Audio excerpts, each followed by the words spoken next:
we can start the presentation. በጣም ነው የምናመሰግነው ስለተገኛችሁልን። ይሄ እንግዲህ early childhood education Ethiopia in collaboration with Ministry of Education and the Kotabe University ያሉ experts in the field of early childhood education they're with us today. Introduction በእንግሊዘኛ ላረጋውን አንዳንድ English speakers ስላሉ. So today we're going to discuss just the conditions of early childhood education. Agenda, this is our agenda. We're going to do our introduction and our presentation will be in this order. Ato Yohannes Wagaso Wadajo is the Directorate of School Improvement at the Ministry of Education in Ethiopia. ከዛ በኋላ እኔ ሀዋኒ ንጉሴ ነኝ. I'm an assistant professor in early childhood education. ከዛ ዶክተር መሰረተ አታሮ ደግሞ አላሮ ከኮተቤ ዩኒቨርሲቲ አሉ. ከዛ አቶ ተሾመ ኮንዳሌን ከኮተቤ ዩኒቨርሲቲ ፋኩልቲ preschool education. Dr. Masarat is an assistant professor in linguistics. አይደለ Dr. Masarat? Yeah, communication, applied linguistics and communication. Applied linguistics and communication. Dr. Ato Yohannes, are you ready to share your screen? Sure. I'll stop sharing.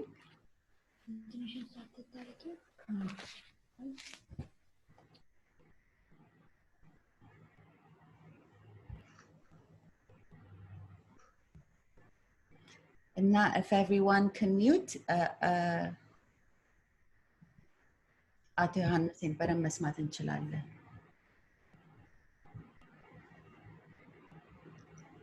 All right, can I continue? Yes. መልካም እንደምን ዋላችሁ ነው በእኛ ይመስለኛል ወይም ደግሞ በዩኤስ I think እንደምን አደራችሁ ሊሆን ይችላል. My presentation focused on simply the current status of pre-primary education in Ethiopia. Just to give a bit briefing about who am I am Yohannes Wogaso, working here in ministry, now a Director General. Of course, before a month ago, I was the Director for School Improvement. Now I upgraded to Director General. I have been working in the education sector for the last 19 years as a teacher, school director, district education office, education program in the supervision desk head, then regional advisor at for emerging region, and in the last 2-3 years I experienced as a director and a director general here in the Ministry of Education.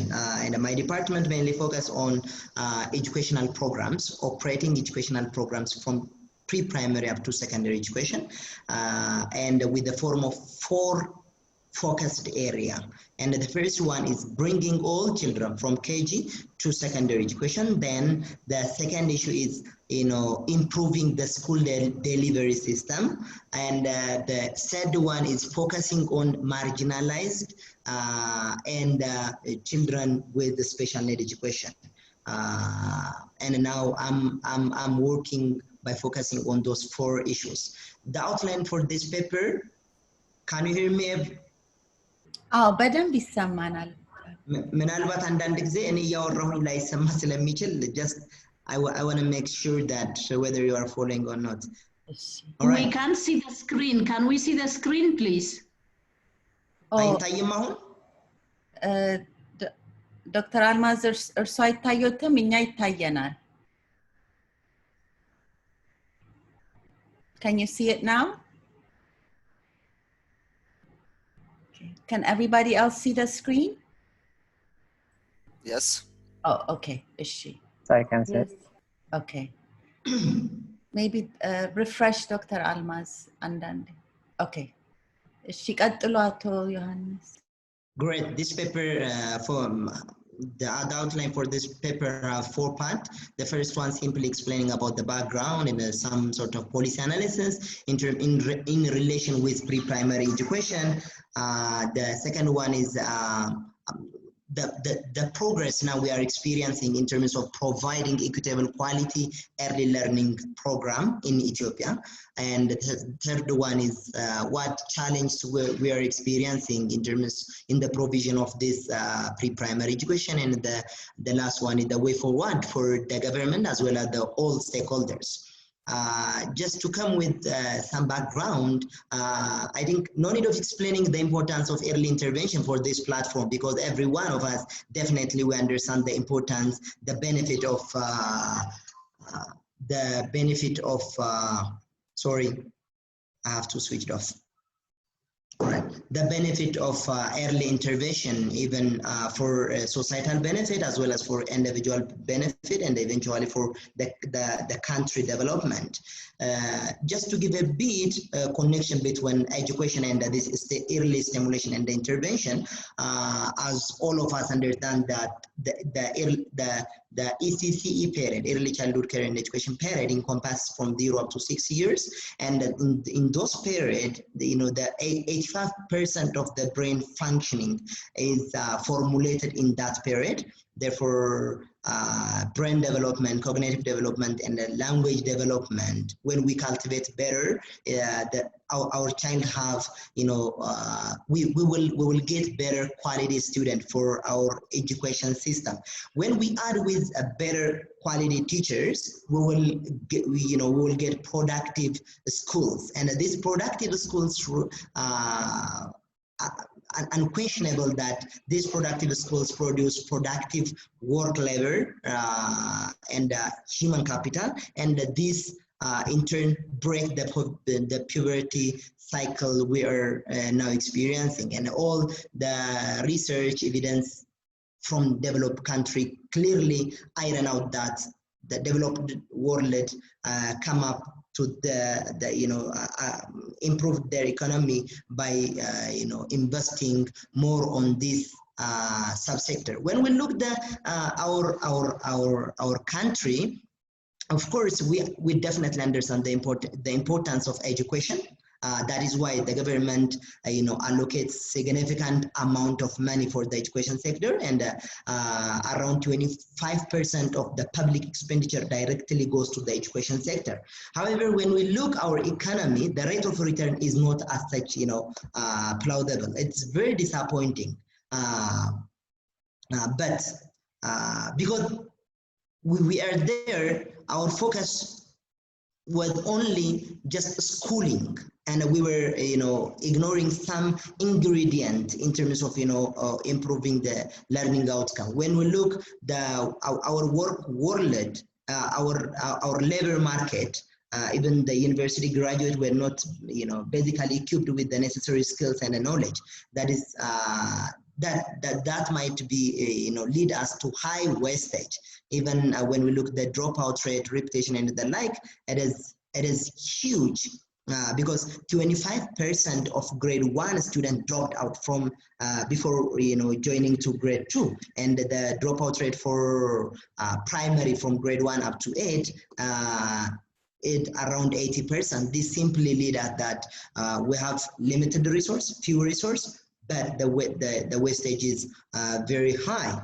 So there is in terms of enrollment rate from pre-primary up to secondary, we recorded tremendous achievement. However, we had gave much attention for schooling, not learning. That is why still we are looking. We invested a lot, but we are looking to be a lower middle income country.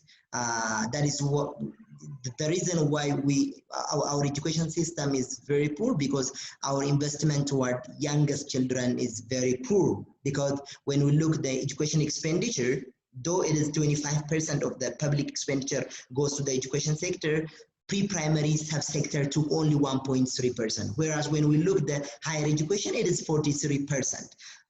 Therefore, this clearly showed that in order to boost the productivity of the workforce, investing on youngest children is very critical, and a lot of research from different disciplines, from economics, from neuroscience, from psychology, from educationalist discipline, iron out the importance of early intervention to boost the productivity of the workforce. However, our investment is mainly focus on higher education. That is why, you know, when we look in terms of learning outcome, our result is very disappointing. When we look in terms of policy, of course, significant share of the population is under age 18. 53.6, even more than half of the total population. From the total population, for 53.6% of them were under age 18, and even from that, 70% from the total population, 70% of them were under age 7. This clearly pinpoint that the importance of focusing on those children, because 70% means in Ethiopia it is 70 million children. Therefore, investment only by 1.3%, doesn't, couldn't bring significant change. Therefore, it needs to look, to have some transformational and structural shift in terms of policy. However, when we look the literal, this paper tried to look, a bit diagnosis with the snapshot form from different sectoral policies, and just when we look at the health policy, a wonderful initiative has been mentioned in the health policy. Of course, those initiatives also translated into action with the form of different, strategic development program, like health sector development program with the form of health extension package and the like. The policy translated with, to some extent, I can say it is translated. When we come to the education and the training policy, of course, the education and the training policy mention out the importance of early intervention, especially by focusing on physical and mental potential cultivation and development. And it needs to focus on kindergarten and the other programs. However, when we look at ground level in the last 25 years, the action was not as state health sector, experienced with the health sector development program. We at Education, Ministry of Education, we are also working out our strategic plan with the form of five-year plan. We call it ASDP. And when we look at them, most of the policy initiative were not fully translated into action with this ASDP, with the form of this ASDP. When we look, the progress, of course, we have, a series of weeks worked out a series of ASDP from 1999 to now. In SDP 1, SDP 2, and even ESDP 3, it was a dark age for early learning, for pre-primary education. Though the education and the training policy to some extent mention the importance of early intervention, however, those initiatives and the strategic issues were not translated into action with SDP 1, SDP 2. Because SDP 1 and the SDP 2 couldn't say anything about the intervention for pre-primary education. It merely left for,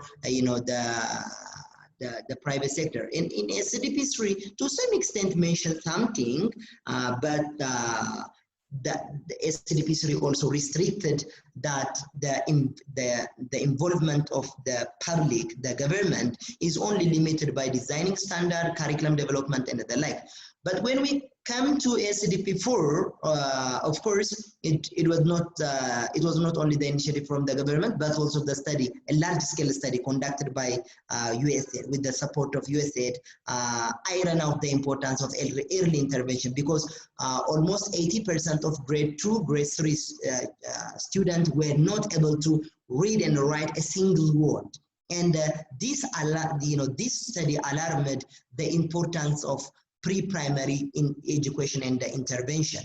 And with that, the government developed the ECCE policy framework and developed a strategic operational plan, not only as a sector level, but with the form of multi-sectoral level. Ministry of Health, Ministry of Women and Youth, Children Affairs, and the Ministry of Education with the form of integrated approach.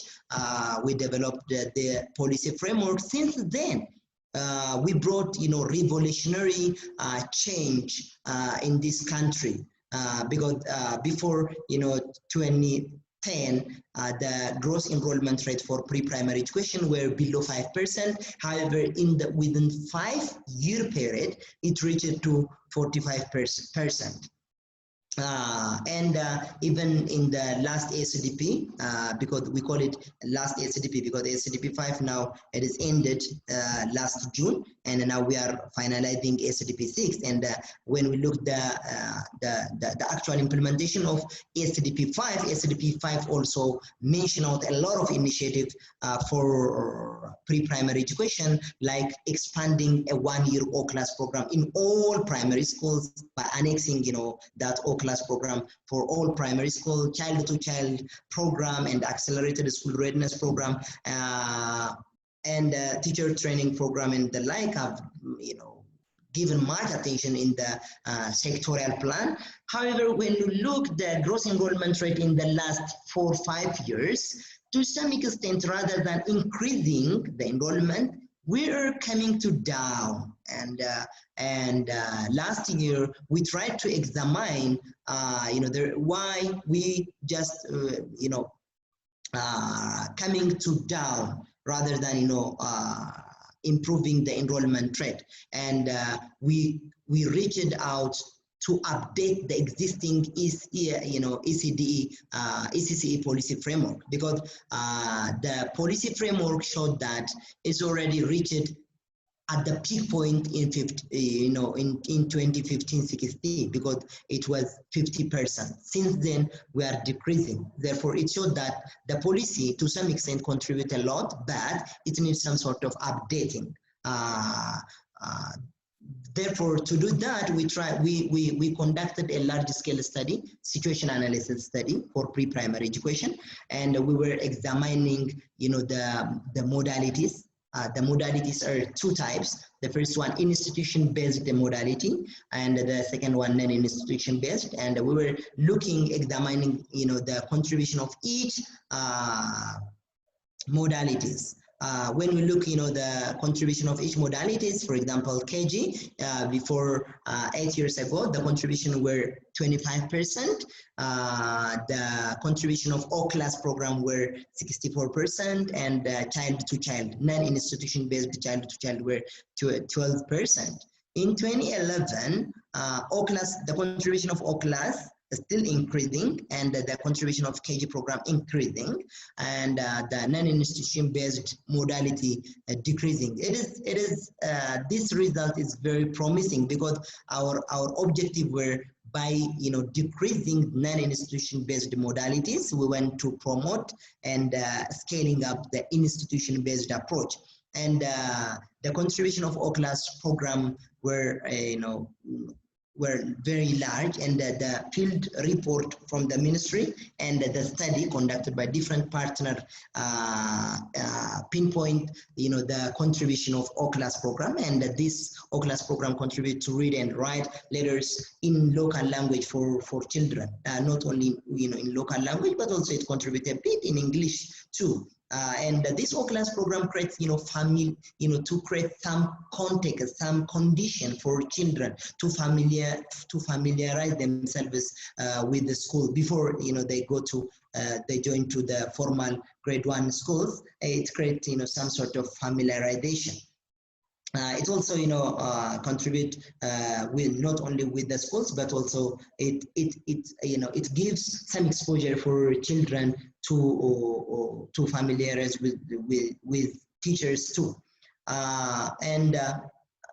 many different research also supported that this O-class program supported children to have self-confidence, to ask questions, because we Ethiopians, we have very shy, even our culture, especially in the rural areas. However, when we just look at the study conducted by the ministry as well as other scholars, the children now, developing some sort of confidence, and it also contributes, for making our children ready for grade 1 and for better hygiene too. However, a lot of challenges were experienced in this subsector. The first one is the issue of curriculum. Curriculum, though with the form of written document, we have a wonderful document, because if you look at the ECCE framework, curricular framework, it has 5 pillars. It focuses on physical, social, emotional, cognitive, language, and the general knowledge. And this pillar also anchored with 5 themes, with the form of physical development, appropriate social relationship with others, with the form of language, mother tongue, as well as English. Mathematics also, included, not with the form of operation, but also to exercise with their daily activities, and learning, knowing about their environment also, included in the curriculum. This showed that the curriculum seems appropriate for them. However, when we come to the actual practice, it's very difficult to get this kind of textbook curriculum and syllabus at regional level. The other challenge, systemic challenge for our education system, is teachers and the teacher-related issues. Because when we look the teacher qualification for pre-primary education, it is below 50%. Even in our education sector development program, our plan was to reach the percentage of qualified teacher for pre-primary education is to reach only 50%.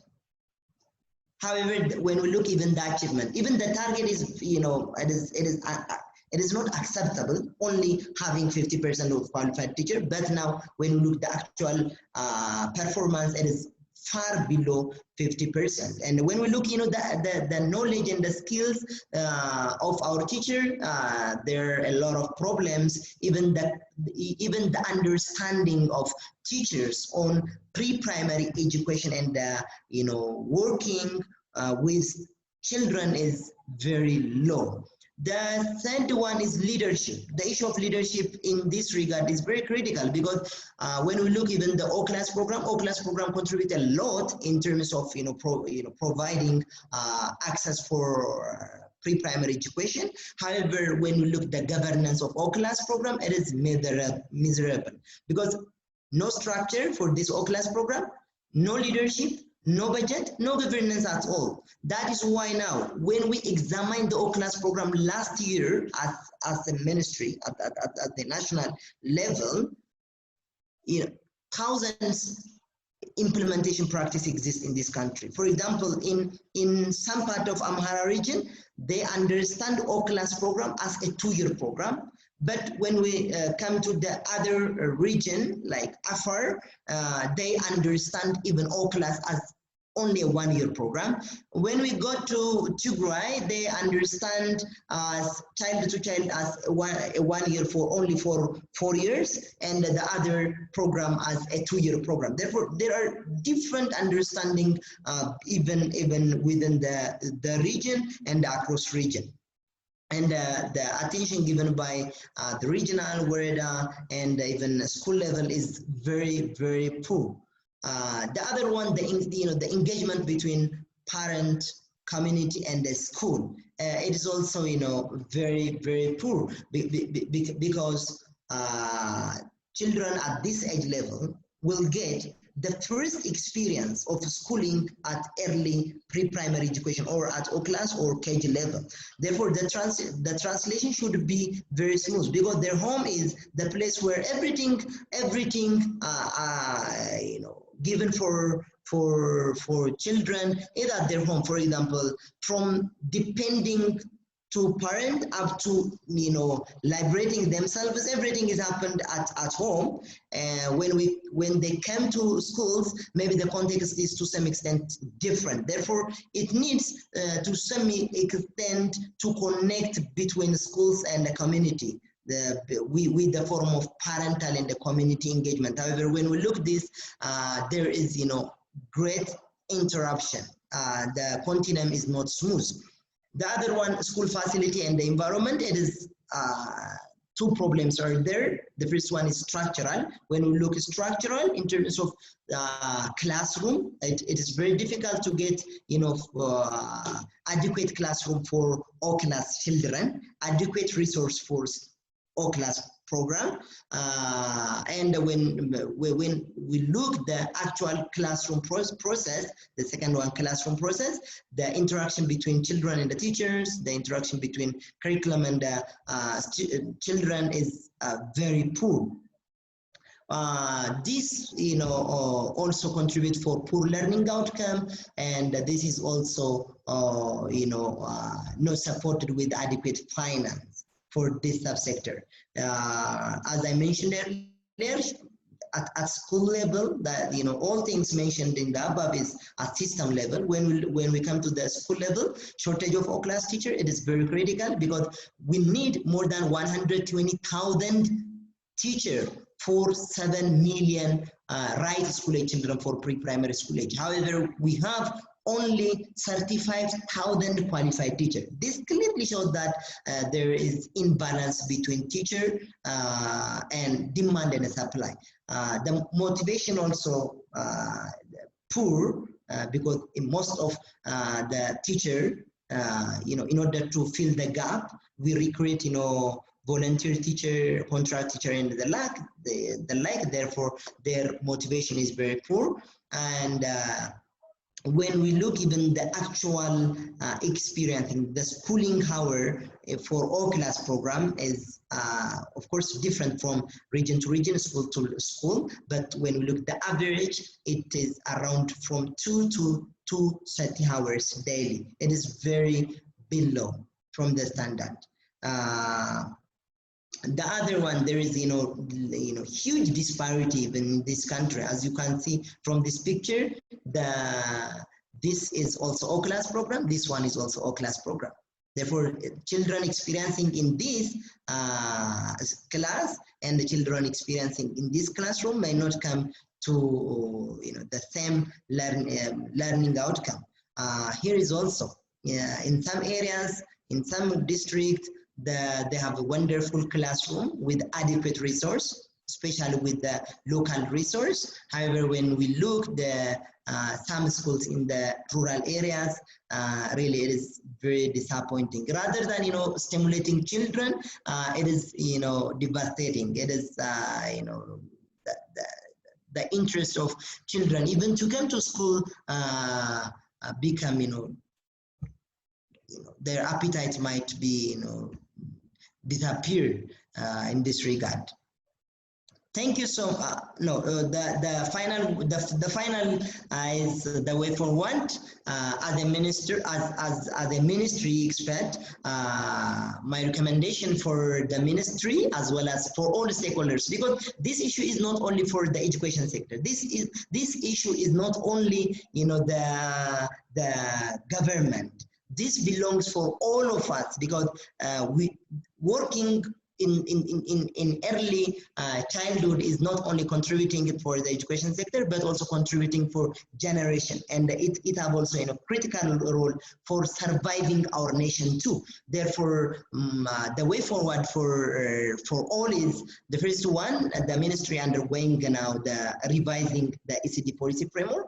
It should be finalized, and not only finalizing and developing the policy framework, but also the initiative strategies should have to be translated and costed with the form of operational plan. Otherwise, you know, the policy might be put in the shelf. And the issue of teacher is very critical in this country in terms of, you know, providing quality teacher schools and improving the training system too. The training system, the way we train teachers, to some extent have, you know, a large, you know, challenge in the gap. The other one, the issue of curriculum, you know, at national level and the curriculum at ground level is quite different. Therefore, we are, you know, on the verge of finalizing the revision of the curriculum, and that curriculum should have to focus on the right to play.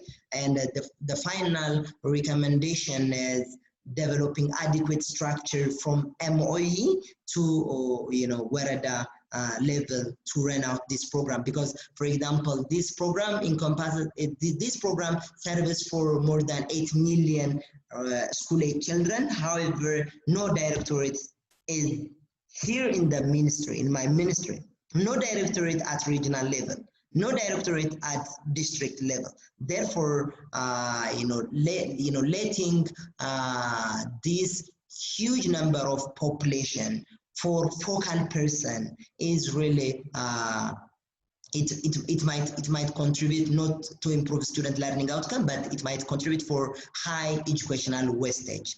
Thank you so much.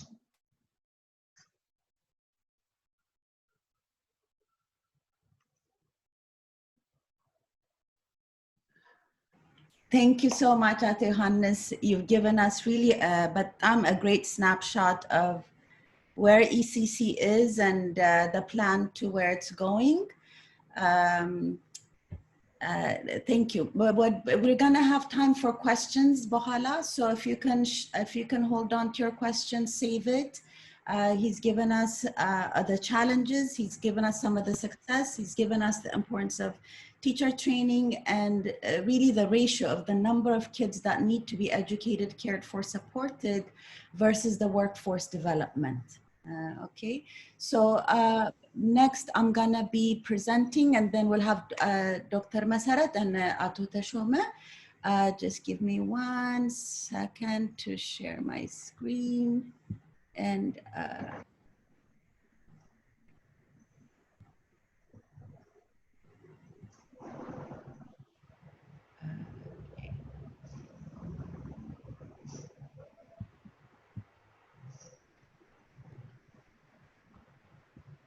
I'm going to be focusing on children's development.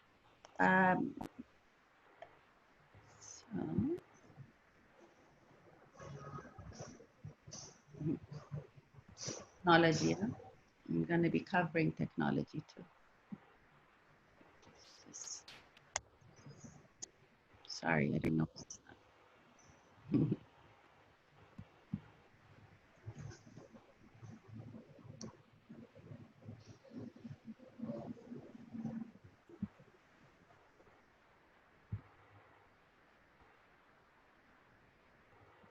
Okay.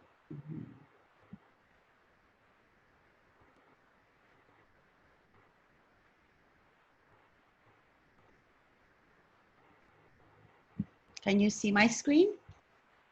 No.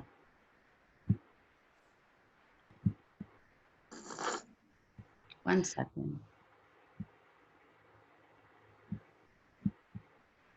1 second, sorry.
I think,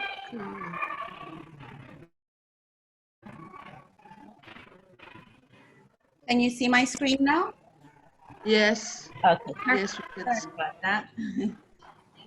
So Annie, I'm going to be covering the first 5 years of life. It complements what Ato Johannes was doing. Briefly, children's development scenario. There are 5 domains. Scenario, the cognitive, social, emotional, physical, and linguistic. No. And then there is please mute your mic if you can. There's periods of development.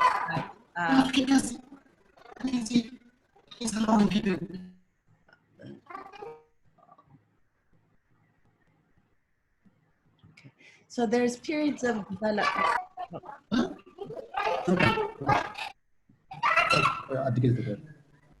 Okay.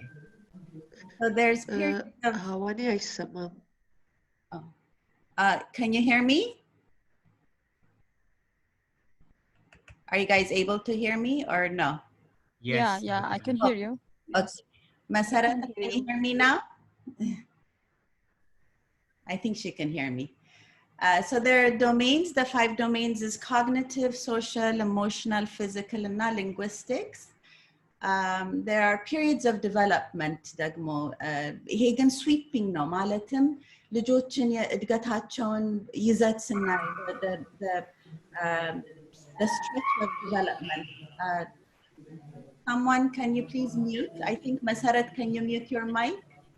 When we look at the first 3 months of life, የተወለደ ልጅና by 3 months, there's a huge difference in terms of their development. መጀመሪያ ላይ ጀርባቸው, they're on their back, they're flailing their arms. ከዛ በኋላ ግን around 3 months, you see a little bit more of a coordinated effort to put their hands together, to reach for things. ከዛ በኋላ the next wave of development ደግሞ is 4 months to 2 years. ይሄ ደግሞ በጣም significant የሆነ languageም ሆነ motorም ሆነ even cognitive, they're in that sensory motor stage. ነገሮችን እያያዙ ነው ማለት ነው። ከዛ ከ2 years እስከ 5 years ደግሞ what we consider the preschool years, we see children's development in terms of language, cognitive gains, coordination እና ይሄ emotional, social emotional development ደግሞ እናያለን። ከዛ ያው school age 5 years to 12 years ማለት ነው። Categorization early childhood education እንግዲህ general categorization ነው። ኢትዮጵያ KG1, KG2, KG3 አለ። ፈረንጆች or the western world ደግሞ infancy ከ0 እስከ 2 ነው የሚያዩት in terms of development. ከዛ በኋላ 18 ወር, it's a kind of a sweeping development. ከ18 ወር ደግሞ እስከ 3 ዓመት ያለው it's the toddlerhood, the toddler years. ከዛ ከ3 ዓመት እስከ 5 ዓመት it's the preschool years. አሁን ግን because of እዚህም ሀገር transitional kindergarten አለ። ኢትዮጵያም አቶ ዮሐንስ ኦ ክላስ የሚሉት የ6 ዓመት ልጆች accelerated የሆነ ፕሮግራም ውስጥ የሚገቡበት similar to transitional kindergarten ነው. Both of them is to prepare children and the leaping towards learning ነው. እድገትን ደግሞ when we look at development, ይሄ cephalocodal የሚሉት scientific የሆነ term ነው. ልጆች የሚያድጉት ከላይ ወጣች ነው አይደለ? So they start from the head እናየዋለን። ጭንቅላታቸው it starts from the head, ጭንቅላታቸውን ያነሳሉ። ከዛ በኋላ ታቸውን ደረታቸውን ሆዳቸውን someone is talking, can you please unmute? ሆዳቸውን ያነሳሉ፣ እግራቸውን ከዛ መዳህ ይጀምራሉ ማለት ነው። scientifically ሲያጠኑ ያው መጀመሪያ physical developmentን ነው የምናየው። more coordinated ይሆናሉ መጀመሪያ ዓመት ግን ደግሞ cognitive gains አሉ in the first year of life. even ከሰው ጋር ግንኙነት attachment የምንለው ነገር የመጀመሪያ ዓመት ውስጥ ነው develop የሚያደርገው። ብዙ ጊዜ ግን እኛ የምናየው ልጅ ምን ያደርጋል፣ ይንቀሳቀሳል ወይ ይናገራል ወይ የሚያወጣውን ነው እንጂ ውስጡ የሚያያዘውን ነገር we're not looking at that. Before the end of their first birthday, ልጆች kids can identify their familiar people in their surrounding. It can be their parents, it can be their parents, it can be loved ones, it can be caregivers, it can be aunts, uncles. Not strong attachment, not bonding. Attachment ለምንድን ነው focus የምናደርገው? The way children attach to their environment tells us how they process things. The first 5 months of life, kids will go to anyone who feeds them. imprinting የሚባል concept አለ. When a duck has her child, if she sees a dog, she thinks the dog is going to be her parent. ልጆችም, not like a duck, but ልጆችም ልክ ሲወለዱ, when they see their mom, when they see their dad, whoever feeds them, they start bonding with that person. So they start developing this understanding of attachment, trust. When when I need something, there's someone to meet my needs. Bonding ይሄ በጣም በእምነት የተመረኮዘ የመያዝ bonding is developed in the first year. Temperament ደግሞ የጸባይ, you know, how we react to things. Why is this important? Because temperament dictates how we make friends. Temperament dictates how we socialize with others. Temperament dictates how we, ትምህርት ቤት ክላስ ውስጥ ቁጭ ብለን, if someone takes our pen, how we respond to them. We might not think that it's very important the first year of life to develop these things, ግን if we don't develop them using both nature and nurture, በኋላ environment dictates how this child is going to react to things. So it's very important that we understand he is slow to warm, easygoing, እና ደግሞ difficult የሚባሉት ልጆች ብዙ የሚያለቅሱ የሚጨነቁ, you know, ሲያስቀምጧቸው በጣም ይረበሹ ልጆች. በዚህ እድሜያቸው ይሄ sensory motor stage in terms of cognitive development ልጆች የሚማሩት በመንካት ነው አይደለ? So anything ያያሉ, ይነካሉ, ይዳስሳሉ, ይቀምሳሉ, ያሸታሉ, and all of that turns into knowledge. Okay. It's the synaptic connection, and I usually use this to show why we say አቶ ዮሐንስም ተናግረውታል, early childhood years, the first 5-6 years of life, why we say it's the most important one. Okay. Brain development, cognitive development, critical or sensitive period ሲባል, a lot of people have heard of those terms. Sensitive period ማለት, you know, there's just primed for learning. And now there's two waves of these sensitive periods. የመጀመሪያው happens around age 2, and it kind of ends around age 7. Now remember, early childhood education is birth to 8 years old. So you can see why it is very important to help children develop the skills they need, they can use after 7. The second wave of this critical period የሚመጣው in adolescent ነው. But during the first few weeks, gestation, እንግዲህ in utero, and now we're proponent of the belief that learning begins before birth, because the parents, the community, everyone has to prepare to welcome the child at Alandi. It's not only to give birth, but how we create the environment for them to develop and learn. And that's essentially what Ato Johannes is saying. What are the structures? What are the environments? What's inside the classroom that helps children make connection?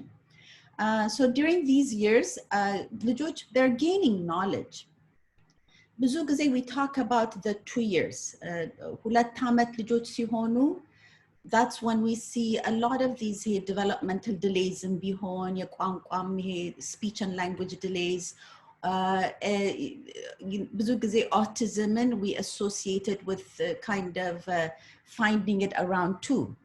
አሁን, you know, we're good at diagnosing autism, so we are able to see some indicators at 8 months, 9 months, 10 months, because we understand general development or typical development so much. ግን አሁን የምታዩት are these connections, you know, brain connections, synaptic connections ማለት አንደኛው side information. አሁን ለምሳሌ ልጅ ሲወለድ ምንም ነገር እንግዲህ ዓለም አዲስ ናት, you know, this world is brand new. Every time he sees something, the color yellow, or he touches የእናቱን ሹራብ, ጸጉር, አፍንጫ ሲያይ, the brain is starting to code. Just like a computer. Oh, it's a nose. It's doing this. It's doing that. So it codes as an experience መጀመሪያ. ከዛ በኋላ እኛ እንግዲህ ማለትም እናት አባት ሁላችን አካባቢ ያለን ሰዎች, what do? We should be labeling. Oh, እንትኑን ጫማውን ነካ, አፍንጫዬ ነው, አይኔ ነው. So the brain sees sensory, and now we give them the words, the brain codes.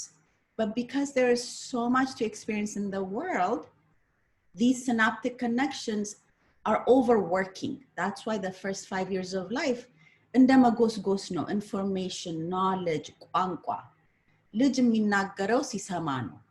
ቃል ከሰጠናቸው ቃል ይገባል፣ በኋላ ቃሉን ያወጡታል ማለት ነው። At peak, there's 2 million synapses every second. አስቡት እንግዲህ.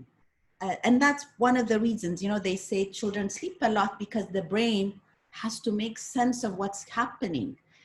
It cannot do two works at the same time, touch, process.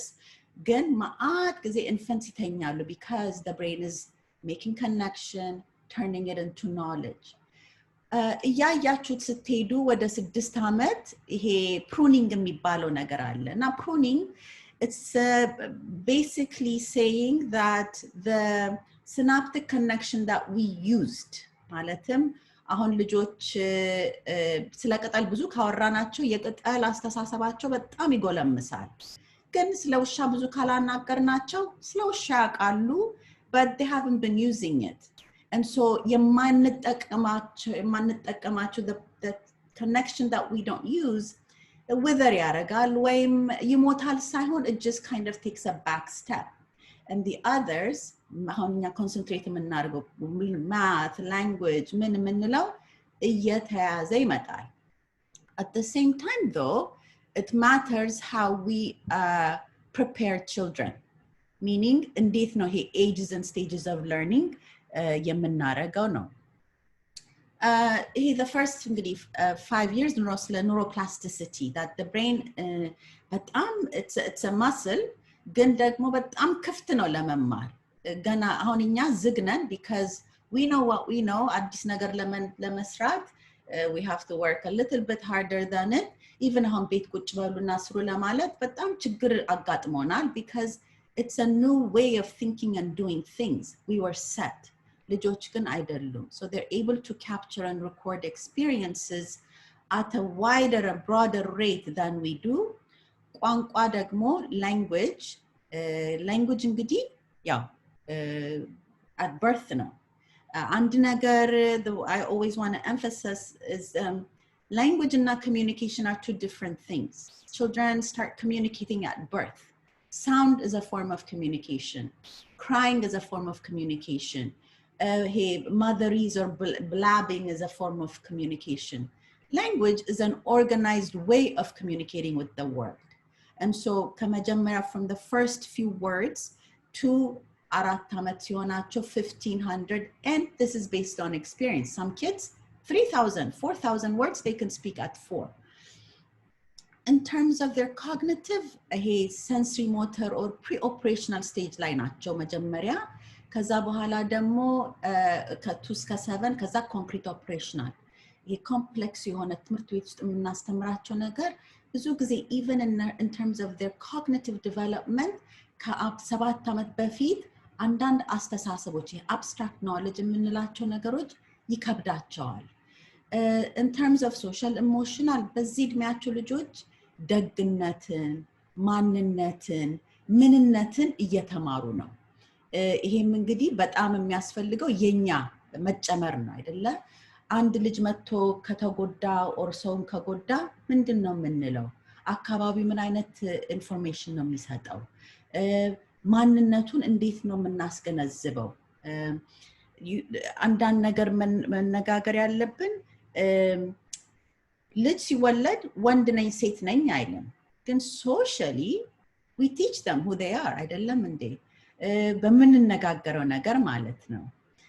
ሌላው ደግሞ አሁን more and more attention እያገኘ የሚመጣው it's this idea of adverse childhood experiences. ማለትም ብዙ ልጆች አሁን ለምሳሌ especially አሁን አሜሪካን ብንወስደው ጥቁር አሜሪካ ልጆች African American children in this country በጣም ብዙ ትራማ እያዩ ነው የሚያድጉት አካባቢያቸውም ሆነ ከዛ በኋላ ደግሞ when we go to the community at the national level in terms of policy, all of this affects the child. We think it doesn't penetrate and go down. Again, what the country is experiencing, what the community is experiencing, and what the household is experiencing also affects children. So ABA experience sets the framework for knowledge acquisition. እንግዲህ ልጆች እያደጉ ሲመጡ እሱን ነው የምንፈልገው እንዲማሩ። ወደ 3 ዓመት አካባቢ between 3 and 4 children start developing what we call the sense of self. Now the sense of self ማለት ደግሞ ይሄ ደግሞ it's critical because this is the first time children understand ከነርሱ ውጭ ማለትም ይሄ ኢጎ የሁለትና ሁለት ተኩል ሄዳችሁ if you approach a 2.5-year-old and you say what's your name, oftentimes they'll tell you what they want you to know. They really don't care what you are asking. Hey, egocentric stage የምንለው ነው. It's part of the development and that should happen. What's your name? ስትሉት ምናልባት the child will say I have a nose. But around 3.5, children start sensing, wait, the world has ideas about me. ሳጠፋ አንዳንድ ነገር ሳረግ the world thinks, judges me. And so they start kind of shaping how they think, how they feel based on their peers, parents, society. በዚህ አካባቢ ደግሞ እኛ የምናደርገው እንደ ወላጅ our community, we're not an isolated group of people. እኛ በጣም we're social beings. So the messages we send to children about right and wrong, about identity, about understanding who they are in the ecological system is going to be critical. It is what we give them at 3 and 4 and 5 that they're going to take out at 15, 16. አዲስ ነገር አይደለም. We assimilate and accommodate new things in G. At 15, we don't become this new person. We become who we were at 3 and 4.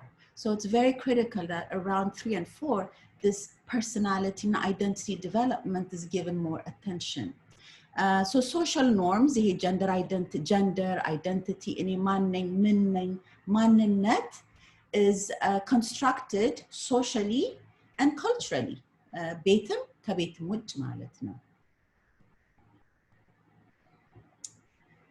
So what is the foundation for early learning ብለን ስናስበው ቅድም አቶ ዮሐንስም ብሏል.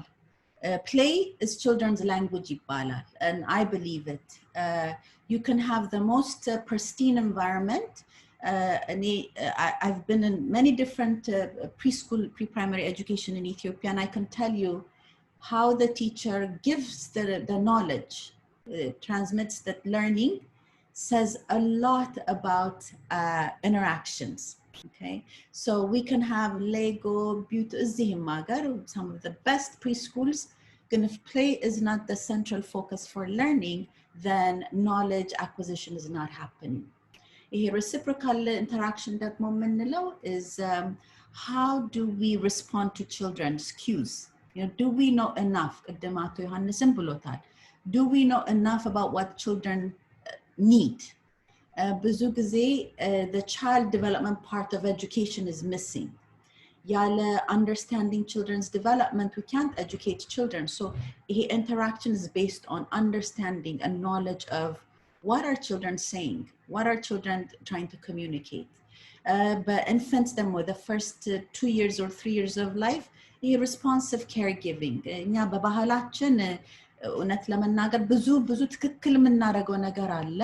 There's a lot of things we do right in our culture, in the Ethiopian culture, in the African culture, in terms of providing love to children, in terms of giving feedback, this social emotional feedback to children. And now ሽሩሩን ብትሉት this intersubjectivity ቅርብ ሆነን ልጆች ማየት መናገር, language rich communication. For example, if a mother has her baby on her back and she goes to the local market, we can encourage that parent to talk, consistently talk to her child.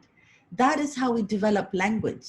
It doesn't need anything more than an active participant, and the parent knowing that she is the first language developer for her child. ሽንኩርቱን ድንቹን and as simple as we think this is, and we've discounted this knowledge የራሳችን የሆነ informal እና available knowledge. It is important that we do this, and it has to be contextual to the child. When we teach children, ቅድም አቶ ዮሐንስ ነክቶት ነበር, it has to be relevant to who the child is. እኔ ትንሽ ልጅ አለችኝ, I cannot teach her about China because አንዴ ስለ ቻይና ከነገርኳት በኋላ the concept stays in a theory form. I cannot go and show her what the Chinese culture is or what Chinese people eat. I can go visit to a restaurant, but it's not going to be consistent, okay? Not having supportive environments that children can thrive in.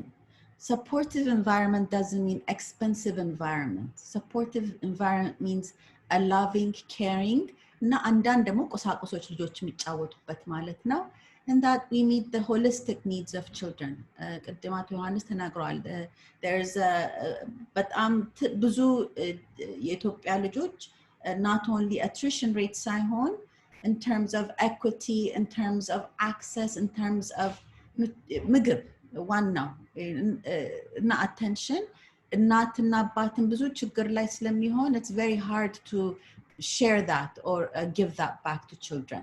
Okay, so one thing in Early Childhood Education Ethiopia, our organization is emphasizing is this comprehensive, holistic approach to children's education, not only the first 8 years of life, but thinking long term.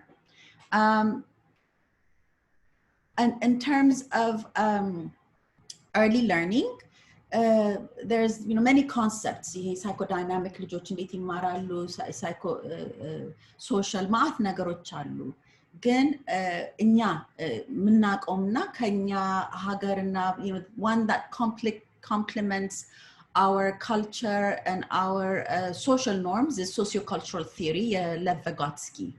Now Vygotsky talks about that children learn in the context of their culture, meaning አካባቢያቸው ያለው transmits formal and informal information to children, and others can also build on that. Others can also extend this idea of knowledge. አሁን ለምሳሌ if we're talking about ማረስ እርሻ, it's very easy for the Ethiopian child to go somewhere very close by and really understand, see, touch, talk to farmers, and expand the knowledge. So children, cognitive development it's encased in the cultural norms of the country.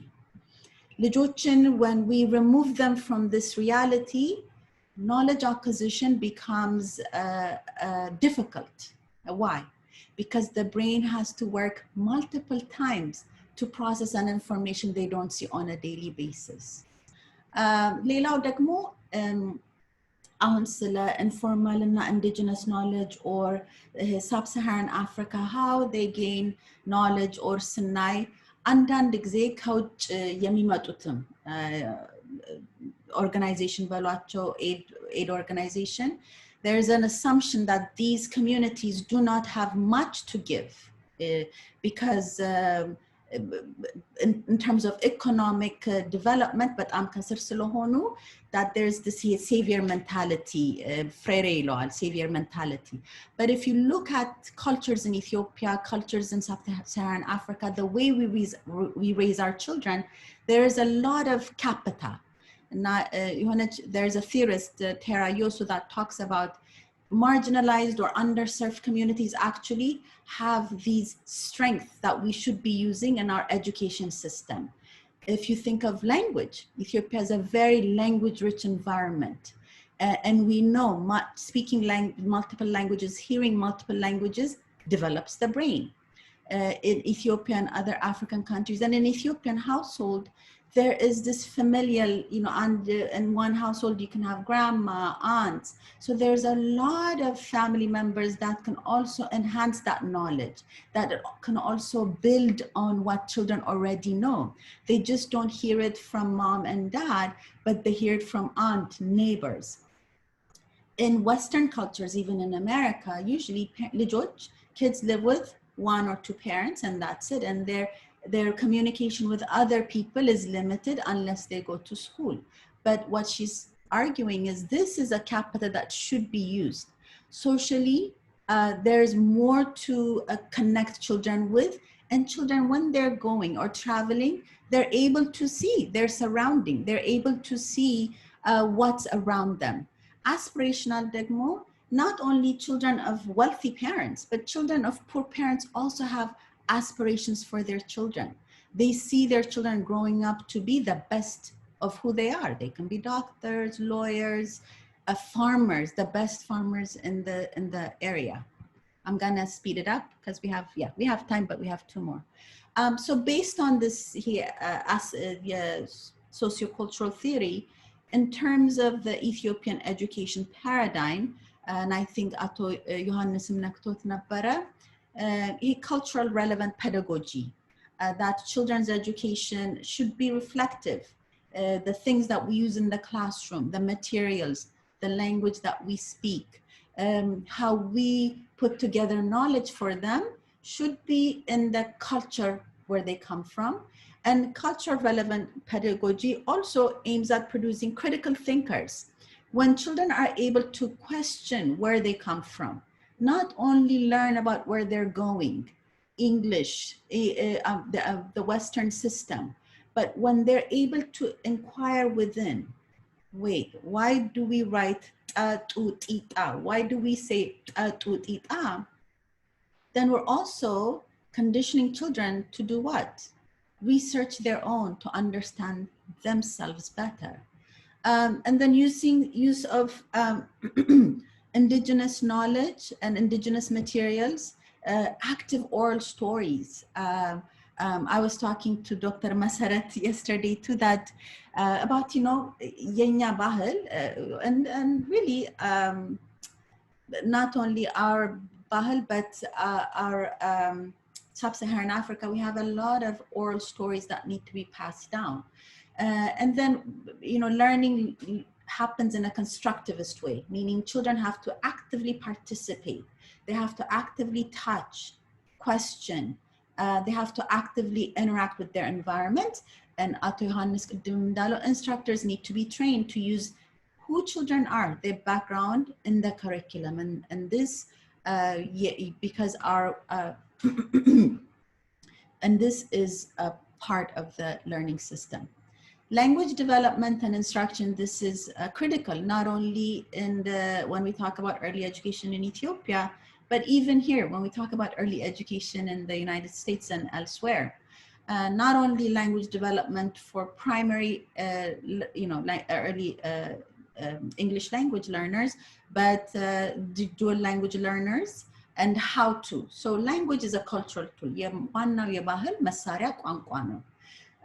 Language, the more it strengthens the relationship a child has with her environment. So remember, communication we can do. We've been communicated since birth. But organized language helps us communicate with our environment and interpret knowledge. Ethiopia is very lucky because we're a pluralistic society, and we can easily offer a multilingual approach for learning and creating pathways. And the reason I say this is before the age of 5, let me back up. When children are born, they've studied that the decibels, the decibels that we make when we say words. For example, when I say cha, there's a sound that comes with cha, and the same thing if we go to countries like India or China, there's specific sounds that they make. Children are born with the ability to not only capture these decibels, about 3,000 decibels, but we can develop it. But because of geography and demographics of location, we usually develop the primary language of the country or the community. But before the age of 5, especially at 4, we know children can master 3 languages. Now, master communicating in 3 languages. Instruction can be in 1 or 2 languages, but we have to also think, how can we utilize this resource that we have that many countries and many places don't have, and use it to our advantage.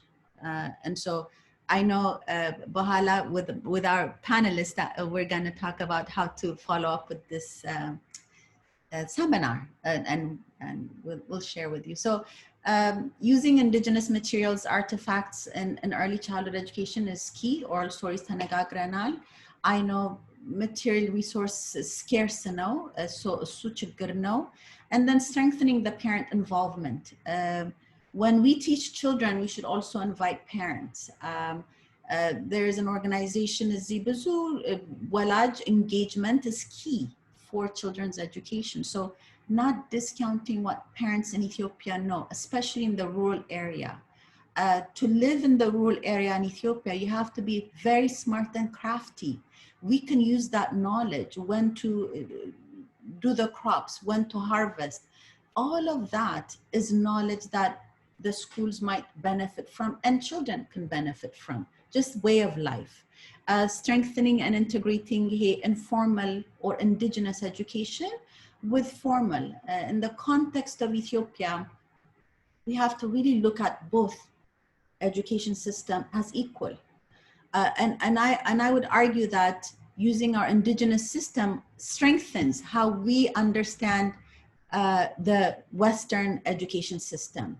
And then reflecting indigenous knowledge contribution in STEAM or STEM. And the reason I say that is we think of, there's a huge focus on STEM and early childhood education, or STEAM. I always put the art in STEM, but we don't understand how to integrate STEM in early education and what that looks like. In early education, STEAM, believe it or not, looks like this. Why? When we are making injera is a scientific process. If you don't know the ratio, and we can say all Ethiopians that have left Ethiopia have tried and failed to make injera. It's a chemical interaction between yeast, teff, and flour. If you don't know how to put it together and start the absit, then you're not gonna have good injera. Mit'ad, if you think of mit'ad, is a technologically advanced bread making oven. It's been part of Ethiopia's system for a long time. Now, here it's the traditional clay pot, but then we've also had opportunities to strengthen it and make it, andandu, it's half metal. Engineering, you have to be skilled and you have to be able to know how to use mit'ad and create mit'ad. And the art is when children learn how to bake, to make injera, they can use different ways of making injera, and math is the ratio we use. Density, volume, cups. And so we have to think, how is Ethiopia's indigenous knowledge? How can we incorporate it even in our STEAM? Because it can be done. And then the last one is, this is from Early Childhood Education Ethiopia, is this understanding of that learning is a lifelong process that starts at birth. From my background is child development and early childhood education. And so when I look at children's learning, I also look at how they're developing and where they're at. And giving them knowledge at the right time is key to make an engineer at 3 years of age. And so we have to see the growth. We have to see how children become scientific learners at 3 and 4 and 5, and we have to create that environment for them. Okay. So lastly, it's just the challenges and prospects that early childhood education currently faces. And Ato Johannes and Dr. Masarat and Ato Tashoma can correct me, but the last statistics I have is there are about 18 million children under 8. With the understanding the compounding challenges children face, it's a critical and timely investment. You know, when we invest in children, countries change. There is lack of resources and equitable environment. By equitable environment, I mean what Ato Johannes showed earlier. The environment, the outside, you know, just a comfortable environment is key. What is inside is important too, but not as important as interaction. Overcrowding, access and equity, I think it's a larger conversation to have. And when we look at countries like Japan, South Korea, Italy, Denmark, and New Zealand, they've invested, and Ato Johannes Majamarala, he showed the investment, how much money is allocated and where the money is going in terms of just country. But the countries that invest more in children yield the greatest growth. And when we look at economic development, without early education, there is no economic development in any country. And then a holistic and collaborative approach is key. This is one of my favorite sayings by Frederick Douglass. It's easier to build strong children than to repair broken men. It speaks volume to what we're trying to do. I'm gonna now open the floor to Masarat. So I'm gonna stop sharing, is she? And we'll have time for questions. Okay.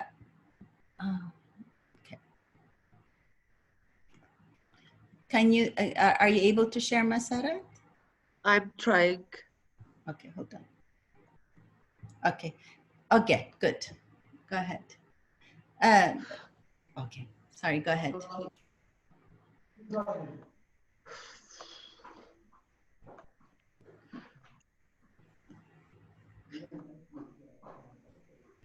I'll mute my mic, Masarat, so you can go ahead whenever you're ready.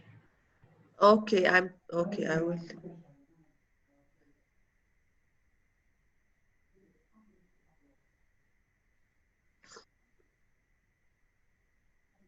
Okay, can you hear me now? Yes, Masarat, we can hear you. All right, thank you very much. Thank you very much all for joining us. I am Masarat. Dr. Hawani has introduced me in the beginning. I have been working as a teacher educator for the last 15 years in Kotabe Metropolitan University. Kotabe Metropolitan University was originally known as Kotabe College of Teacher Education. So now it is a full-fledged university. We have different faculties, and Faculty of Education is one. I work in the teacher education. I worked in the teacher education program for in the last so many years I've told you about. So I taught in the early grade program. In the diploma, there was a certificate program before. We also have now a degree program, masters, and in some programs, the university is about to launch a PhD program. The degree program is a little bit reshuffled into harmonized curriculum. We gave teacher education in the degree program, but nowadays people go into different streams. They may go to mathematics, chemistry, history, geography, or English. So they are not teachers. They study applied sciences. If they want to be a teacher, they take a specially designed pedagogical program. After that, they are admitted into degree programs. So all I'm saying is I worked in the certificate program, in the diploma program, in the degree program, as a teacher educator, working with schools. And so I'm also a parent. I have my young children at home. I have been following how they learn, what the school system is like in addition to teaching. It's different when you see it from your home. So my interest to work with the early childhood education program with Dr. Hawani and her associates comes from that background. Thank you. Then I am today talking about collaborative frameworks and strategies. To start my presentation, do you see the outline? Yes, put it on the, yes. Yeah. I will talk briefly about the general background of early childhood care and education. In Africa, we use the term early childhood development education. I will also talk about collaboration for sustainable quality early childhood education. Early childhood development education is the word we use in Ethiopia. And what are the issues for collaboration? So we know collaboration is very important to attain sustainable quality early childhood development education. So what is out there? What are the potential areas for collaboration? I will briefly touch upon those issues. In the general background, I understand everyone who has joined this presentation is associated in one way or the other to early childhood education program. You are either researchers, parents, or your teachers. So in one way or the other, you have the interest. But to be in the same page, when we talk about early childhood care and education, we are referring to the education system or support that is given for children from birth to the first until they enter into primary school. In Ethiopia, mostly children join grade 1 at the age of 6 and 7. So the education that takes place before the age of 6 is therefore categorized into early childhood development education. This education program assumes growing or developing the whole child. Whole child would mean including growth of a child in terms of physical well-being, into their cognitive development, their language skills, and their social and emotional development. So when we are talking about early childhood care and development education program, it's not only the cognitive aspect, nor the language aspect, nor the social aspect, emotional, physical well-being. This whole thing must be addressed in the program. So there are recent researches which are done in the early childhood development program in our country. And the studies show what is on the ground is more focused on cognitive development and language development. The social aspect, the emotional aspect, the physical aspect of helping children into primary school is either neglected or it is not given enough importance and coverage as we have been working on the cognitive aspect. So providing children with early childhood development education has its own advantages. One is it will contribute sustainably to the children's cognitive development and also into their school achievement. And students who have gone into early childhood development education program have good socialization skills with their peer groups. It also promotes positive social behavior, independence, self-regulation, and emotional development and child autonomy. It is also when studies also indicate that it improves or it gives the chance of a child to have better health status.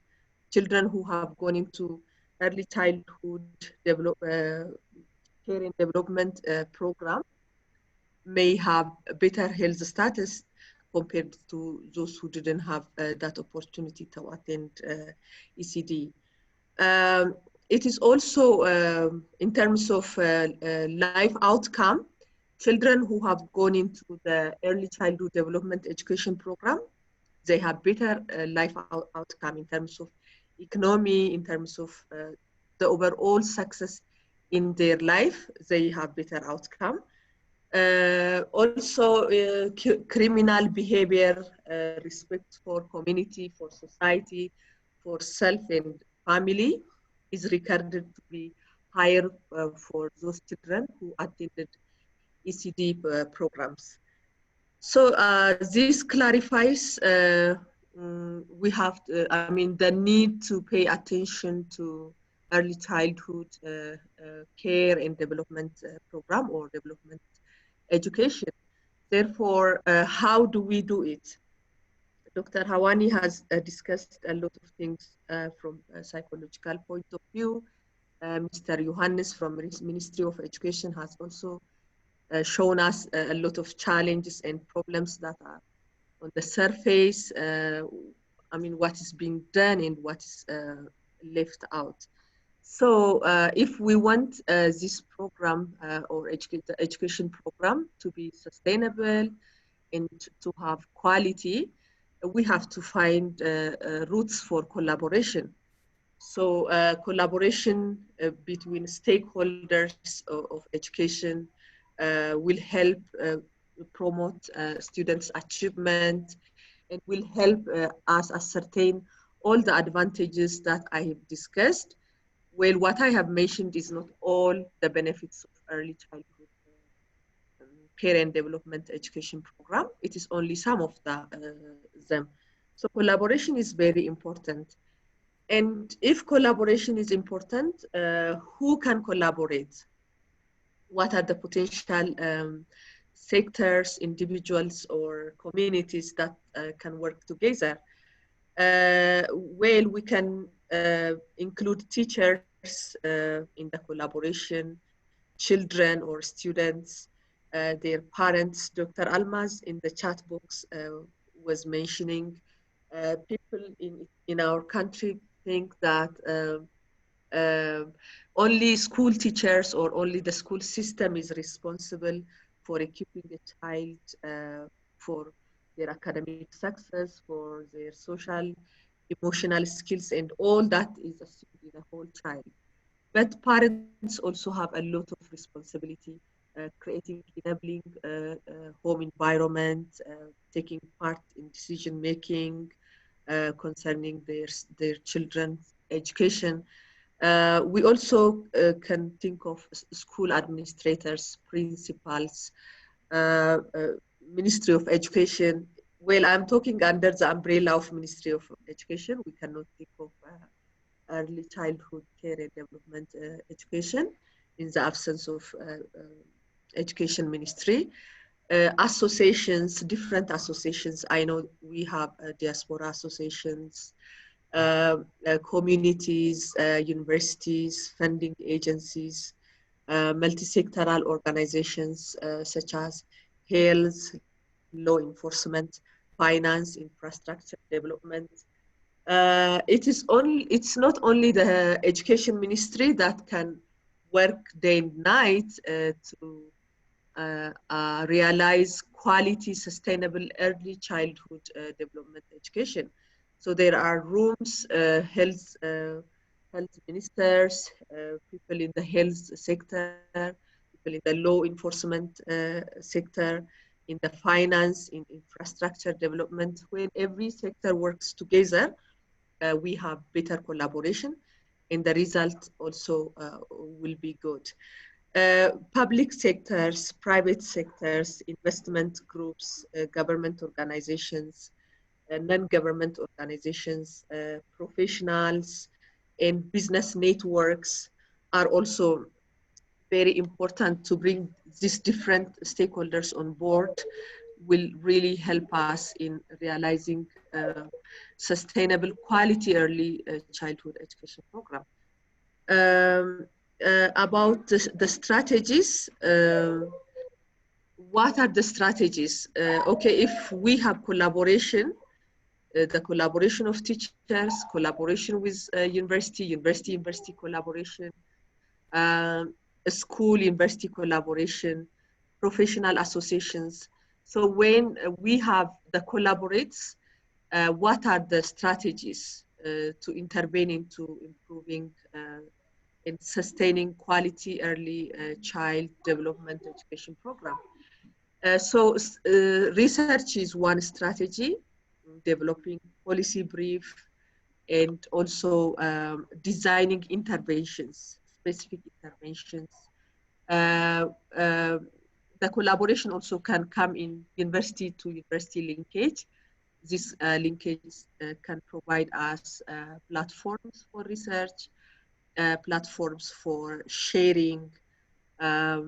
We can also think of university-school collaboration, teachers and university professors and the school teachers, children in the school can take a certain stake in the collaboration process. We can also, the collaboration can also have advisory role, playing advisory role in policy development, in school improvement programs, in material preparation, in infrastructure development. So based targeting the gaps identified, different kinds of advisory roles can be played by associates or collaborators. Sharing knowledge and experience and best practices. So countries within Africa, countries in other developing world, even from developing world, we can learn from experiences, what worked good, where and how. You know, like currently, instead of starting from a white sheet, from zero, experiences are always out there. So contextualizing experiences, discussing experiences and best practices can also be really beneficiary in realizing quality, sustainable early childhood development education program. Well, also collaboration can help in resource and fund mobilization, in working toward this campaign, and different types of voluntary service can come when we have collaboration. So if we have collaboration, so what are the issues currently in Ethiopia? And some of this can also be true to sub-Saharan Africa. When I designed my slide, I was referring to different researches and materials, also from UNESCO, and what's written about the sub-Saharan Africa countries. But primarily, I wanted this to refer to the case in Ethiopia. For example, collaboration can come in expanding access, equity, and inclusion. We see the reality on the ground. Johannes was earlier discussing about the challenges. Access is really one of the areas where collaboration must really help in solving. There is inequitable access to services as a result of lack of resources by parents due to poverty, conflict, the prevalence of different types of disease, and family economic, family health status by itself limits a child's access to early childhood education program. Services are often provided by private sector operatives. If you see the rural area in Ethiopia, early childhood development education program is not accessible for every child in the rural part, so much as it is in the urban area, because it is predominantly operated by private sector, which is fee-based. Also, payment depends with also the geographic location. In urban area, it's assumed people who can pay do well. There are people who cannot pay well, even if they are in urban areas, they are deprived of their access to quality education, access to education. Therefore, this is the area of collaboration. Groups, individuals, multilateral organizations that want to help the sustainability of the program can collaborate in the area of assuring access, equity, and inclusion. The next area of collaboration can be to enhance the quality of infrastructure and teaching materials. This would mean promoting the playway teaching method. Children, for example, if we see the case in the biggest urban center in Ethiopia, Addis Ababa, they don't have a place to play enough. The teaching methodology does not also involve play-based approach. Play is the right of a child, but we really mainly focus on chalk and talk method. Well, it's learning is not fun. We don't have enough space for children to learn through playing, through dancing, learning language by dancing, learning science by touching.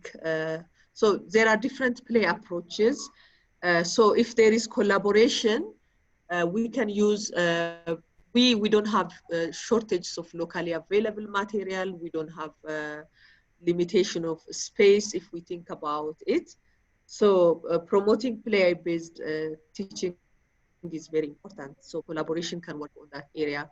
To tailor facilities to children's need, such as indoor outdoor materials. Well, in private schools are better in this. It's not every private school though. Improving teaching materials, which are quite often manufactured and unsuitable for children's sociocultural environment. Dr. Hawani was mentioning about using artifacts, taking from what is around, like she gave a particular example about China. So when we are teaching students, if we use example from culture which is not connected to us, foods that we don't every day eat, clothes that we don't wear, no one in my family or even from the nearby environment. So teaching material preparation should be close to the child's culture, the particular local context. But when we see in our case, I mean, books are imported from abroad, the curriculum is imported. Well, the government is now trying to enforce the use of locally designed curriculum, but still curriculum is borrowed, teaching material is borrowed.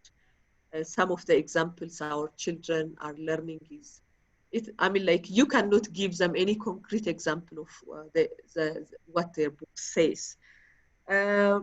Also, classroom, overcrowded classroom is an issue,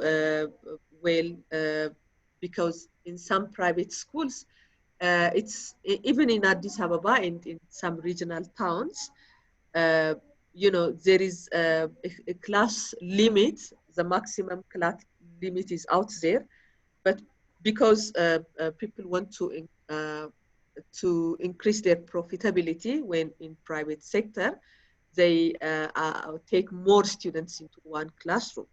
So, well, in collaboration, this is also some area of intervention and some area that needs change. Why do we need collaboration? Number 3, to increase the number of qualified teachers and educators.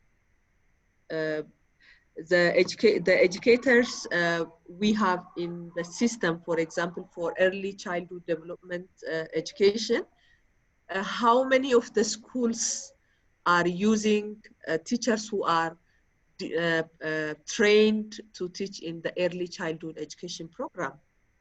I don't know, like how many schools in percentage, how much? I don't know if Johannes knows the percentage, he can tell us.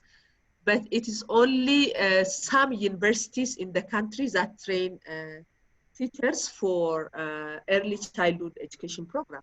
In our case, Kotabe Metropolitan University in the diploma program trains preschool teachers.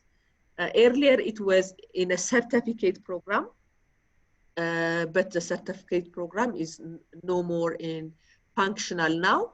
We have diploma program, a 3-year program, but now in the country level, that diploma program is also adjourned, except for few universities. There is no diploma program now. It's in the diploma program that people were prepared to teach in the early childhood program, in the, say, in the daycare, in the kindergarten school, Head Start programs, wherever. But now we don't have that. So what is the trend? Anyone who has degree in social science, degree in engineering, whatever, sometimes relative of mine or the school operator, is given a 1 week or 2 weeks short training, then they will be admitted to teach children in the school. So when teachers do not have the necessary training and preparation, well, do they understand the psychological developmental issue, the emotional developmental issue, even the cognitive aspect, how to deliver lesson, the whole thing about a child? That's an issue. There is therefore a need to expand pre-service institutional training and organize workshops, seminars for instructors, for primary school operators, private and government. Johannes was telling us about the accelerated school program.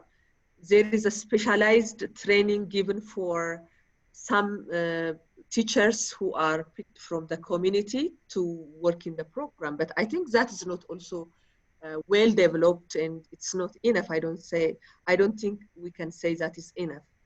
There is also the tendency of teachers, I mean, people or qualified people or people who have good grades, I mean, are reluctant to become a teacher in the early childhood education program because of the payment. The payment for a teacher is, I mean, like, it's not as much as for other professionals.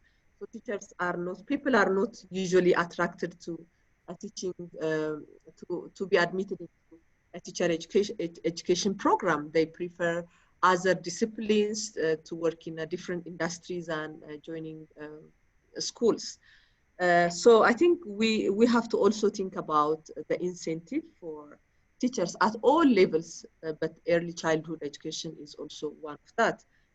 There is also a need to collaborate, targeting program content and curricula.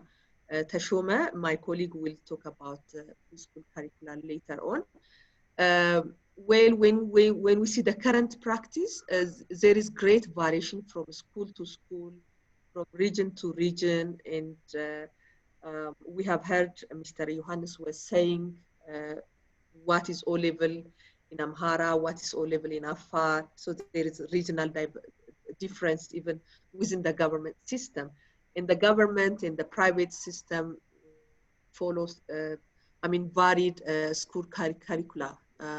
Well, there is enforcement, there is obligation to use one uniform, but what is on the ground, we know, is really different. There is also a gap to address the need of the family and children. Mostly families need their children to go into a school system that does not overload their child. So parents complain, my children are overloaded, they are learning too much, it is in the L1, we want it to be in foreign language. So there are debates and arguments. I mean, there is still a gap. We have to all come into the same boat. Early childhood development education program is not also compulsory for all regions and all school types in our country. Some students go for pre-KG or the early childhood education program. Some students have attended that.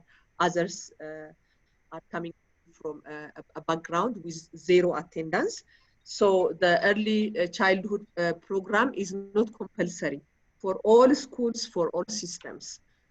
Well, last point for collaboration is the establishment of system for measuring and evaluating gains.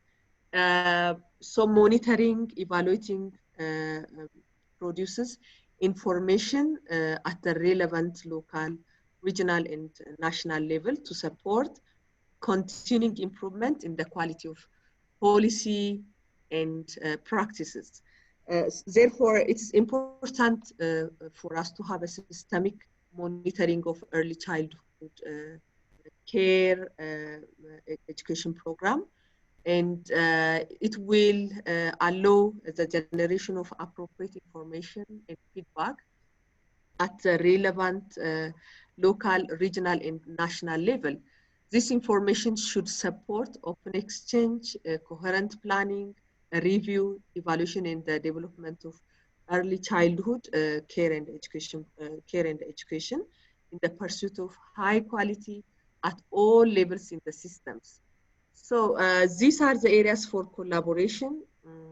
If you have questions, you can inbox your questions or you can record them for later discussions. Thank you very much. Masarat, thank you for giving us really an in-depth look of not only divisional challenges from provinces to provinces, but also some things that are happening in terms of teacher training at Kotabe University, Kotabe Metropolitan University, which is spearheading this effort. So I think when we open for questions and answers, we're gonna get a lot of questions. But now we have a final presentation from Ato Tashoma. Once Masarat, Ato Tashoma, you can start sharing when Masarat closes, when Dr. Masarat closes her PowerPoint. Ato Tashoma, I saw you. You're here. I don't know. Oh, there you are. Okay. You can start sharing.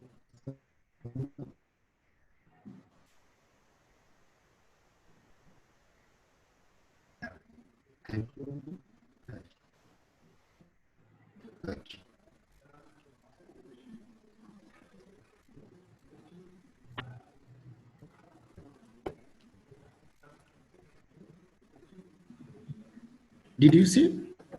Not yet. Your screen is not shared yet. If you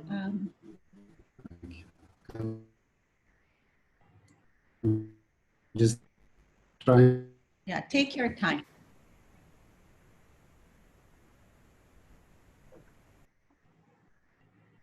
Just trying.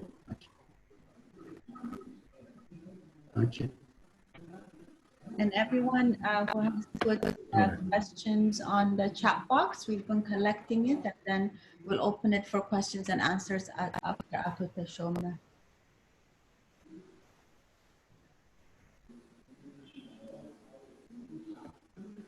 I'm just trying, but the network is not allowing me to The screen share. attach. Oh, we see you.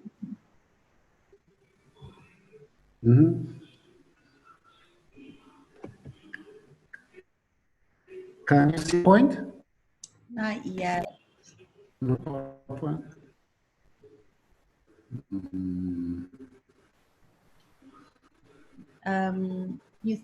Oh, hold on. Let me see. Multiple. Try it now. Try it now. Hold on one second. Ato Tashoma, I think.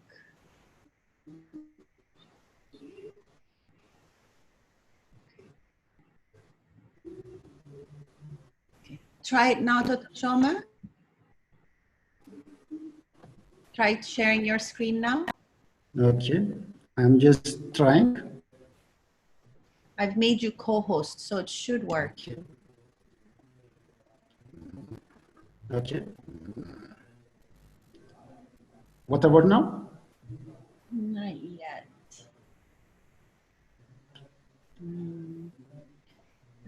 Okay, try it now. If you click the share screen button, does it show on your end? The green button? just clicking, but it didn't come.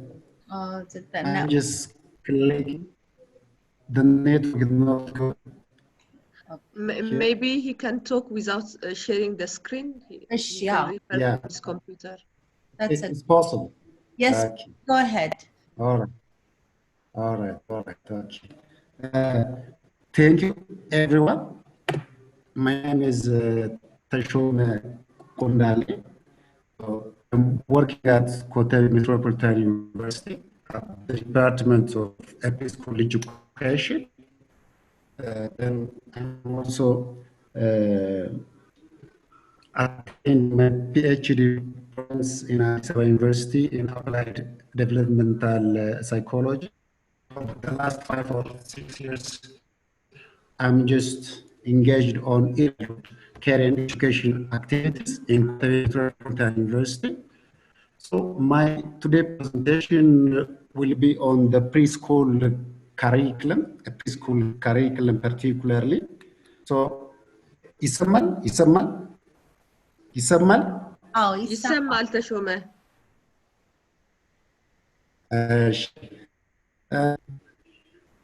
When I start from my presentation, let's start from the naming by itself, the programs. There are different kind of names. When I start from my presentation, this programs named as a preschool education, a primary education, and also it can be called as early education, and also it called as early childhood care and education, early childhood care and education. So in terms of naming, which is an appropriate name, particularly for children, those age ranges, and also for childhood care and education, particularly for children, those age ranges starting from 2 up to 6 years. So in terms of naming, most of the name that are directly related towards education rather than the psychological or the care aspect of the programs. So in terms of naming, there should be a modification, I think, because the program includes both the emotional, the social, the psychological, and the academic aspects. Because the major aim of the program is helping children to develop holistically, not only in terms of academic, not only in terms of social, rather than we are helping children to grow holistically. It means confusion, it means it indicators. So we have to correct that particular naming that are directly related. Try to review different kind of documents that are directly related to the programs. There are different kind of documents, document like a primary education syllabus that was developed by Ministry of Education. There are also a kindergarten syllabus that's also developed by a Ministry of Education. There are also early childhood and care education syllabus and different kind of policies, frameworks that are directly related to the programs. So we have to appreciate the government in relation to the document that are directly related to the program, because the availability of these different types of documents are very, very important to implement the programs practically. So the preschool or the pre-primary education. Then after I reviewed this document, I came up with an important point first. That was very, very relevant for these types of children, because the document first, it appreciates the importance of these programs for the personality and developments of children. the program even it appreciate the time. This is a critical time to form the child personality, to form a child development. So the document appreciates the importance, the sensitivity of this particular period of human development. That's one of the most important thing that I've got from the document. The second one, the curriculum is organized in terms of a thematic areas rather than a content focus, rather than academic focus. It is organized in terms of theme. There are 5 important kind of theme that should be inculcated on these programs. So the curriculum is organized around these 5 important themes. The first one is the physical aspect of the child development. The second one is the cognitive aspect of the child development. The third one is the social aspect of a child development. The fourth one is the emotional aspect and the literacy and the language aspect of a children development. So we have to appreciate the document in terms of the children developmental aspect. I said important thing. I found that this program should be organized and utilized based on the medium of the mother tongue instruction, because the medium of instruction on this program are encouraged to use mother tongue primarily, because you know that mother tongue primarily very important for children for their different aspect of development. This is one of the important point that I've got from the curriculums. So the curriculum also the developmental activity of children into 3 categories, starting from 3 up to 4, 4 up to 5, 5 up to 6. Because in different age, children are different quietly in terms of their cognitive, in terms of their emotion. So the curriculum even recognize such kind of differences. So this is the most important thing, because at age when we're starting from 3 up to 4, children are quite, they are different from age starting from 4 up to 5. Even in terms of their span of attention,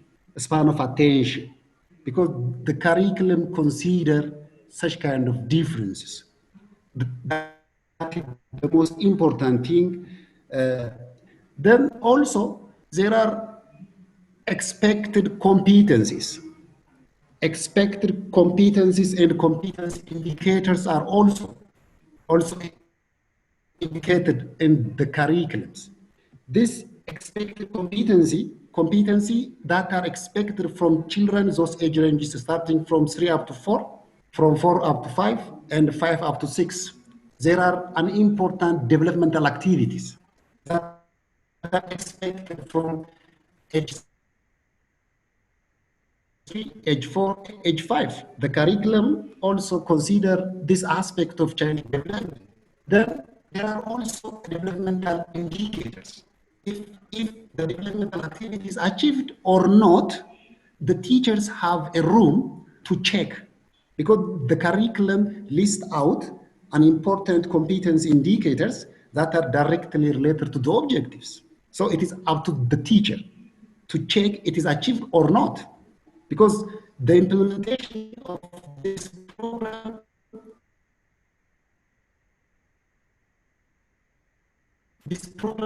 are depending on the knowledge, the skills are the second important part of the programs, because the first important part of the programs are children's. Children are the center of the program, even when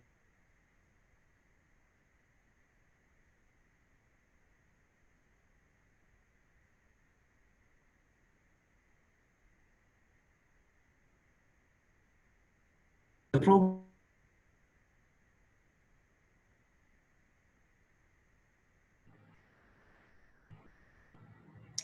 Hashama. Oh. We're losing you a little. Arranged, organized. It is totally depending on the interest, the choice, the developmental are the developmental activity are there. Should because everything is there. So should play a significant role for the effectiveness of the programs, because the curriculum indicate everything. The content are there, the materials are there, the way how they teach or shape children are there, so they are expected to implement it. Another important thing I found from the curriculum is that the curriculum all of information that are very, very important for a teacher. Teacher should get that information and to implement the curriculum into practice. Even in the curriculum, still there are a room that help teachers to add their creativity, to add their important kind of point and a method that can help to teach children. So it's not one-sided, but still teachers can add their creativity. Because the curriculum even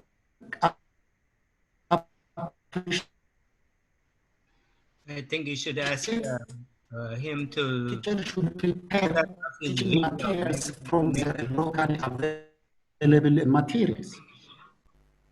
Ato Teshome, your internet is going in and out. ግማሹን ብቻ እየሰማን you can hear us? Yeah. Okay, I maybe turn off your video. Turn off your video. Maybe if you turn your video, would it work better? Turn off the... All right. Okay. Let me try. Yes. All right. What about now? Can you hear me? Yes. All right. Okay. Sorry for the obstacles. I'm just my second important point, the curriculum. It's worse. I suggest you do the next presentation. Let him send his PowerPoint or some sort of a description. Even has any, but it's worse now. Yeah, it's cutting off a little bit. Staticky, finish. Can you hear us? Can you hear us?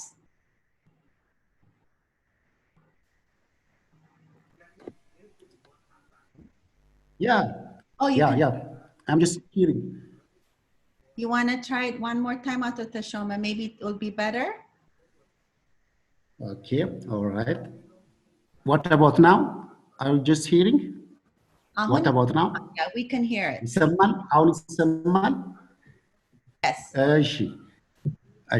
አሁን ከተሰማ ሌላው ልክ ቅድም እንዳልኩት ከሪክለሙ ቴማቲካሊ ነው አሬንጅ የሆነው ብያለሁ።